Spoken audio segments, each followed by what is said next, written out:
All right. So when people find out that I was in the CIA, the reaction is usually something like this. It's, wow, really? Then they go, are you manipulating me? And it's funny, but that's not how it works. I've come to believe that you can group people into 3 categories. And the first one is the one I like to put myself in. It's the people that would never spy against their country or, the organization that they believe in. And then there's another group that are actually looking for that sort of opportunity, for whatever reason. Where they live, how they get by, their circumstances. And then the third category is sort of everybody else. And that's what I'm here to sort of talk about today is I was given the task to sort of sell what was called the hardest thing to ever sell, AKA espionage. How do you get someone to agree to do something that could be, put their life at risk, their family at risk, and frankly, make them feel really uncomfortable?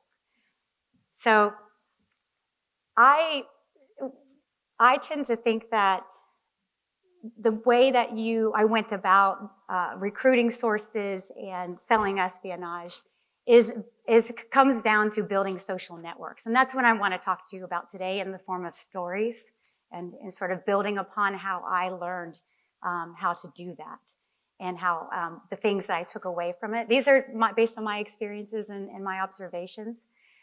So take it for what it's worth. All right, so picture this. I'm fresh out of college. I've decided that making cold calls for a marketing firm in DC was not how I wanted to spend my life. So I applied to all sorts of different organizations to be a volunteer. I ended up in Guayaquil, Ecuador with Catholic Relief Services. And I did this for a year. And again, perennial underthinker. I didn't know what I was getting into. I just knew I wanted to do something a little off the grid, something different. So I get to Ecuador, and what was cool about this program is that they sort of let you figure out what your calling was. Where did you want to spend your time serving in this impoverished community? So I ended up at a after-school program, and it was called Valdivia. It was actually started by a teammate of mine at Georgetown, a track teammate. He started it and he kind of handed it off to me, and I took it from there. And it was what you would expect for an after-school program in these kind of communities. It, offered homework assistance. We offered, nutritional colladas and foods. I used to buy a crate of bananas, which they called guineos, for $1.20, and it would last us the whole week.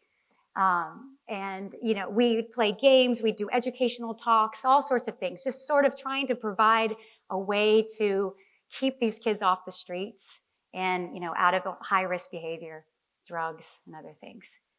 So I ran this every day that I was there. It was sort of my baby. We had local Ecuadorians helping out. It was a great thing. We had over 100 children on a regular basis that would show up.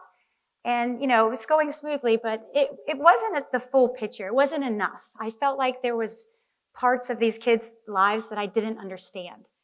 And so I just started this sort of simple strategy of I would just sort of every week identify a child whose house I wanted to visit.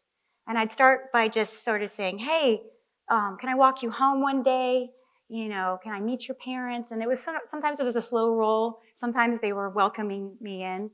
And but this is classic social work, right? Where you just want to know more about, what's going on, in these children's homes. So one particular story that I like to tell is that there's this one boy that I just couldn't really figure out what the situation was at his house. So finally got him to take me. He lived a little bit farther, so we're walking on these dirt roads, these casas de caña, are very, very simple, humble dwellings. And, I get to his home, and, the parents were a little bit, they were wary of me at first, but they invite me in, and they sit me at the table, and right on that table is a severed pig's head, just right there. And it's a dirt floor. It's a tiny house. It's hot. It's in Ecuador, right? We're near the equator. Flies are swarming around. I'm feeling nauseous. And I got to talking with them. I'm learning about the situation. I was able to gather that he had a pretty stable family life. They obviously had enough. They were wealthy enough to have just slaughtered a pig. And before I know it, there's this very dark soup placed in front of me. And it's got all pig parts in it. And it's there. Basically, I find out it's pig's blood soup. And I'm like, I'm going to have to eat this. And so I'm about to throw up at this point, but I take a bite, I pull it together, and I choke out a, "Can I take this home?" sort of thing. And they abide, and I, made that good connection. The family went home, back to our compound, and fed it to the guard dog. But my reason of telling that story is that I believe that in any sort of building a social network or, getting to know someone, you've got to give to get. You've got to, and you can, that's an elicitation technique that they teach you at the farm, where, if you're trying to get information out of someone, you've got to give them some information. In this case, I had to eat something I would never, ever want to eat again. But I had to do that in order to establish, to not dishonor them, to show that I appreciated what they were giving me. This family that, probably it's hard for them to scrape food together. So I've told that story about visiting the homes of these children in my CIA interviews. That process is very long. So it can take 2 years sometimes, and it's not the most pleasant. But I remember telling the story about, they asked me, have you ever had to, convince someone to do something, or have you ever had to go somewhere? It was something like that. And I said, well, yeah, let me tell you how I lived in my past life. So I think it was helpful, and I found that I ended up, reaping the benefits of that later on. So fast forward, it's 2006.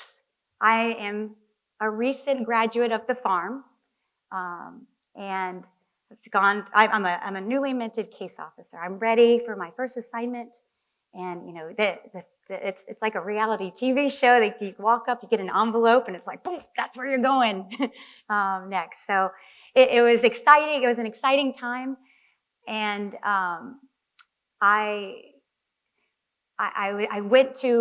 was basically based in Africa Division, and I was waiting to kind of do the follow-on stuff, and then all of a sudden I get called in to the chief's office. This is like day 2 after I've graduated the farm, and he sits me down and he said, "Emily, I'm going to make or break your career." And I'm like, "Okay, game on. What's happening?" So he says, what we have here is President Bush at the time wants to know what's going on in Darfur. He specifically wants to know why these Sudanese rebels have left the Darfur peace agreement. We can't go in through Sudan, and we don't have any French speakers. And you're newly graduated, you're a French speaker, we're sending you, can you leave in a week? And I was like, yeah. And I'm thinking, this is cool. Like, this is like faster than what I thought. This is the real deal.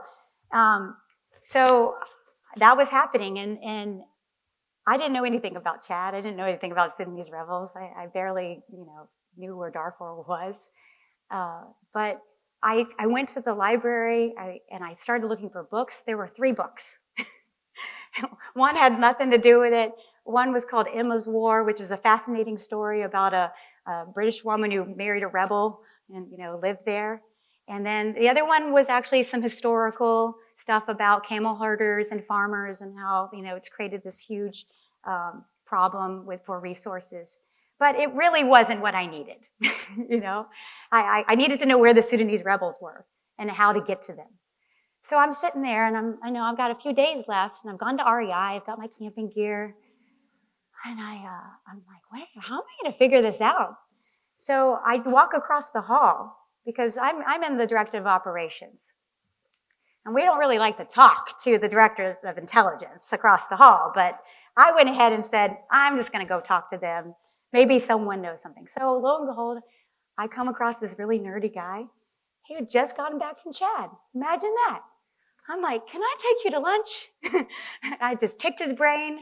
He told me so many interesting things. He told me things like, can't carry a weapon because the UN owns that territory. And if they have a weapon, they're not going to let you in on their grounds. They're not going to let you in your car. You're going to be restricted with your movement. All these sort of that's really important information to know sort of thing. So I use that story to say that was a network that I built. I mean, this is something that just happened because I was curious and I was motivated to learn.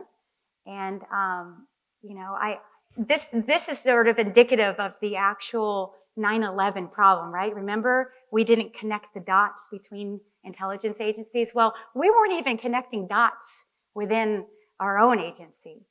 And I believe another speaker was talking about that. Sometimes the real problems come from within. So here I am. I'm in Chad now, and I'm meeting with Sudanese rebels. And that was a whole story on how I got to that.